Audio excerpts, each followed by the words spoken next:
Bonjour et bienvenue sur la chaîne Collection. Aujourd'hui, je vais vous parler d'une bande dessinée qui s'appelle Le Convoyeur.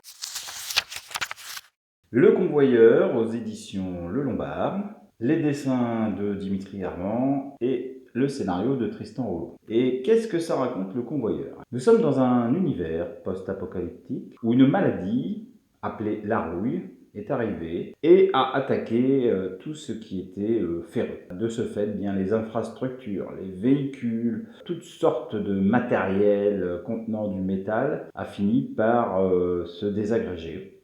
Pire, les humains eux-mêmes sont touchés parce que, comme vous le savez certainement, nous avons du fer dans notre hémoglobine pour transporter l'oxygène et le CO2, donc ces humains ont subi des transformations, des mutations. Et donc c'est dans ce monde post-apocalyptique qui ressemble un petit peu à un western du futur que nous allons retrouver le convoyeur, un être étrange qui accepte toutes sortes de missions. Et la récompense qu'il demande, c'est que celui qui lui a confié la mission avale un petit œuf. Voilà, c'est très étrange, c'est très bizarre. Le scénario est vraiment très bien, les dessins sont assez beaux. Donc il va y avoir toute une aventure plutôt intéressante, mais je ne vais pas trop vous en parler pour ne pas vous spoiler. C'est assez frustrant pour moi de vous présenter ces albums, il y en a 4 en tout, sans pouvoir vous raconter l'histoire, mais c'est vraiment pour préserver la surprise à la lecture. On va retrouver le convoyeur dans la cité des mille flèches. Donc il va y avoir toute une histoire qui va se passer dans une grosse cité, comme le titre l'indique.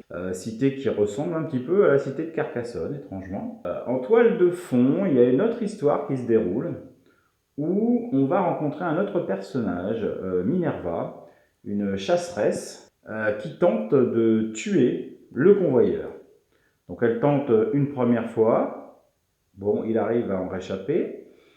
Elle le rencontre à la fin de l'album où elle va tout d'abord l'aider afin d'arriver plus facilement à ses fins. Alors on ne comprend pas au début ses motivations et on se rend compte qu'il n'y a pas un convoyeur mais des convoyeurs et que cette Minerva cherche quelqu'un parmi tous ces convoyeurs. Alors qui sont-ils finalement?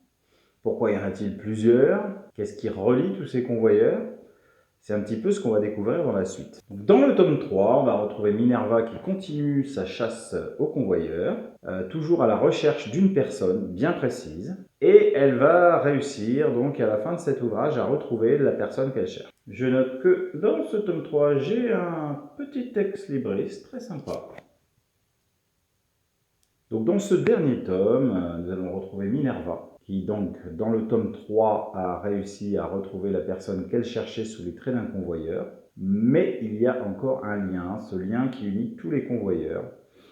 Et sans la destruction de ce lien, difficile pour elle d'avoir réussi sa mission complètement.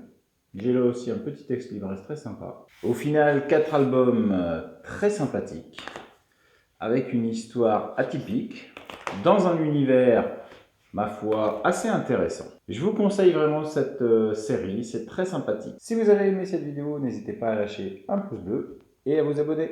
Je vous dis à bientôt.